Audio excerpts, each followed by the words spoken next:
changing the events of Dragon Ball Z. We now have a reality where there are no androids, but also no cure for the heart virus, with Mr. Popo revealing an alternate reality at the edge of the Room of Spirit and Time, containing both the evil, exiled Kaioshin Odin and Air, imprisoned Supreme Kai of Medicine, who will take on the challenge to save Goku. Catch up with the events of the story so far using the link in the description. And if you like this video, follow Guillaume Guerillot on your preferred social media. And lastly, shout out to Gaming Legend to be the first to find Master Roshi's stone hidden in the last video. If you want a shout out in the next, be the first to find it today and leave its timestamp in the comments. The stakes unveiled to our heroes. Yamcha believes this to merely be a suicide mission. Even Krillin isn't sure. While he would do anything to save Goku, this really seems like a long shot. Piccolo agrees. To blindly dive headfirst into such a nightmare, their chances of success are next to zero. Tien points out, Goku would never agree to let one of them die to save his life, questioning whether or not he would want this for his friends. Which puts us back at square one, with no hope of saving the Saiyan. Their choice understood. Mr. Popo acknowledges their response, as Kami bows his head knowing the consequences. He invites the Z-Fighters to go back home. This location is sacred, and if they have no business here, they cannot stay. But most of these words are drowned out from the swelling emotions within Gohan, until the most blunt of them are spoken. Bellowing to all, he will go! This brings a shock to his mentor, and fury to his mother, who screams she forbids him to leave. After all, he's the only one she has left. The boy struggles to find the right words, but claims he has to go because, well, he doesn't know why, but thinks it's because he knows he can save him. Already figuring how this conversation ends, Chi-Chi can only clasp onto Bulma and cry her eyes out. The young warrior turns to Kami to tell him he will find this air guy and bring back a cure to save his father. Seeing the determination in his face, the Guardian agrees, instructing Popo to take them to the room within an hour. Slowly walking over to the child, he does his best to meet him at eye level to wish him luck. As the son of Son Goku. That hour would quickly pass, as everyone gathers at the entrance of the Hyperbolic Timechamber. Oolong is astonished at the sheer emptiness. It's as far as the eye can see, feeling anguish only looking at it.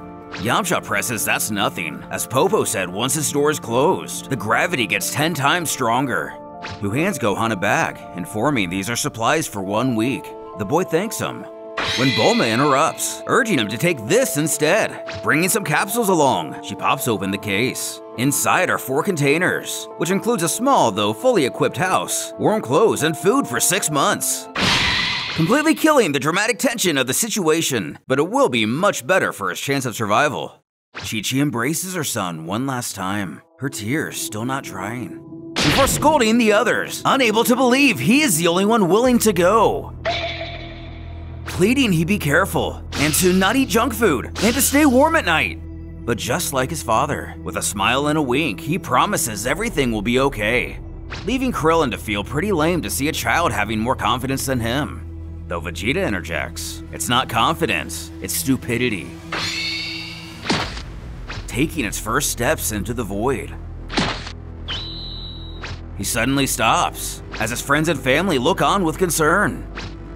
Tien shouts something's wrong, and there indeed is, as Gohan begins to cry, finally absorbing the reality of the situation. He cries out to his mother and father. He can't!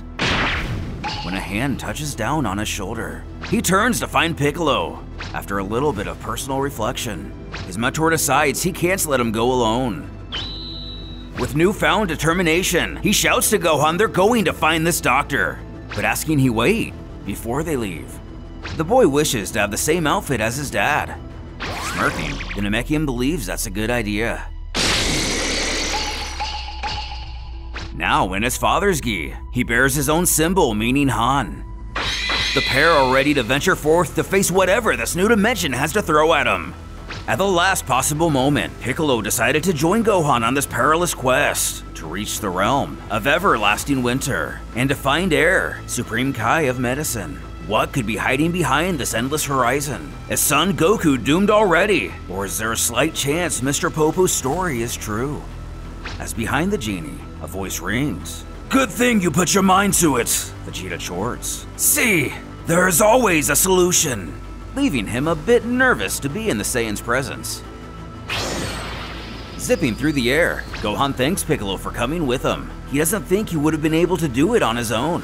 His mentor comments he himself wouldn't even be here had the child not taken the first step. Unfortunately, Gohan has not continued his training since their return from Namek, commenting he feels pretty weak. But Piccolo assures he'll have a little time to brush up on his skills. And when they return with the medicine, Gohan will be the strongest warrior ever.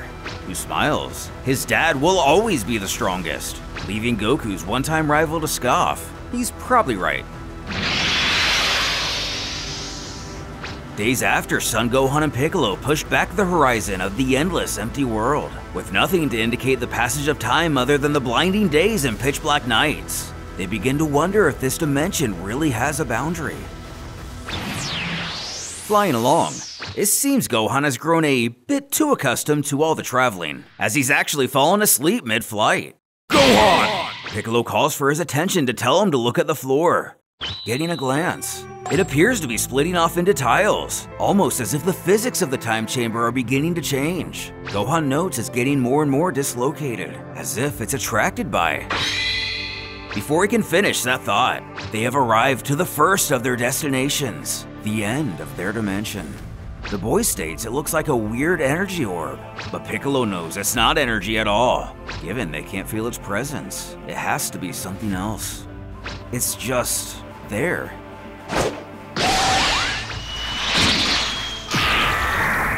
Just as Piccolo thought, all directions bend towards the sphere, almost as if it's drawing matter into it. He tells Gohan to wait here, complying, though apprehensive.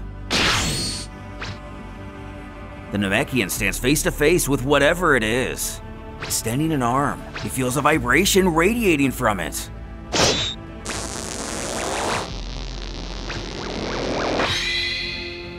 After reaching his hand inside, Gohan asks if he's okay, as a strange energy seems to emanate from his arm. Suddenly turning around, the child grows scared, wondering what's going on.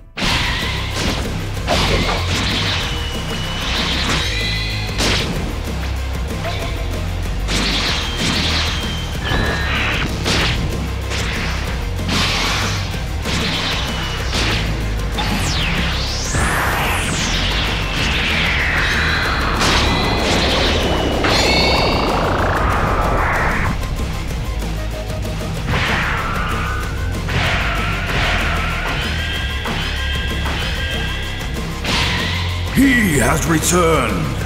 A mysterious figure appears to have sensed the presence of our heroes, instructing another in the shadows. They know what to do.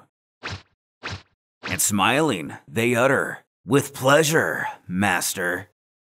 Slowing to a stop, Gohan screams to know what's wrong with Piccolo, who, dusting off, explains the child had neither the velocity or strength to go through by himself. But simultaneously, something catches their attention. Peering ahead, they spot the light at the end of the tunnel. Making their way through, they have no doubt remaining. This is the world of everlasting winter.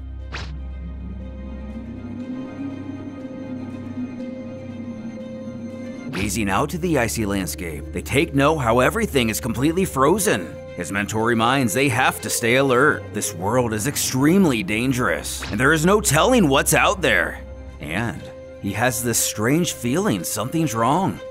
As the boy calls out to him, stuttering Bulma's capsules, they completely fried in the sphere, leaving them with no food or shelter in this harsh environment.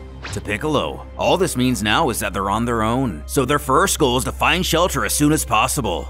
Gohan begins to shiver as a cold gust tapers by. He tells the young warrior he wants him to focus on his vital energy, instructing he let it flow all over his body. It will at least slightly protect him from the elements. Watching him do so, Piccolo tells him to concern himself with that until they find some sort of housing. Determined to try, Gohan closes his eyes. With almost no effort, he's able to do as requested. Piccolo is impressed he can control his vital energy just as well as his ki. almost like it's natural for him, shouting for him to go. The duo take off into the unknown. Unfortunately, hours pass. Calling out to his teacher, Gohan is completely exhausted and really hungry. Glancing at the ground below, Piccolo states they can take shelter just over there, causing the boy to call him out, bellowing, wait a minute! He just told him he's exhausted and he finds a place to rest instantly, arguing he let him struggle like that on purpose, while the Namekian shouts he doesn't like what he's trying to insinuate. Regardless, he knows he's going to have to be more subtle when training Gohan in the future. Zooming downward, night would soon fall. And while it's not much for a proper shelter, a large dinosaur skull at least blocks a small percentage of the cold. And with a fire, the pair are able to rest up for a bit. Cooking who knows what? Gohan asks Piccolo what he thinks of this universe. Believing himself, he doesn't seem as dangerous as all that. Stopping, he notices his mentor in deep thought. He eventually questions Gohan what he felt when they entered this world. Taking a bite, he chews. Not much, honestly. But that's precisely what bothers him. The Saiyan goes to stand, bluntly explaining he's personally okay with it. It actually makes him feel less scared, before running off having to pee. In the distance, our heroes have some company, finding great interest in these two appearing in their realm. He calls to the others. Alright guys, let's have some fun! Who are these villains? And what, if any, special powers could they possess? And do Gohan and Piccolo stand a chance against them?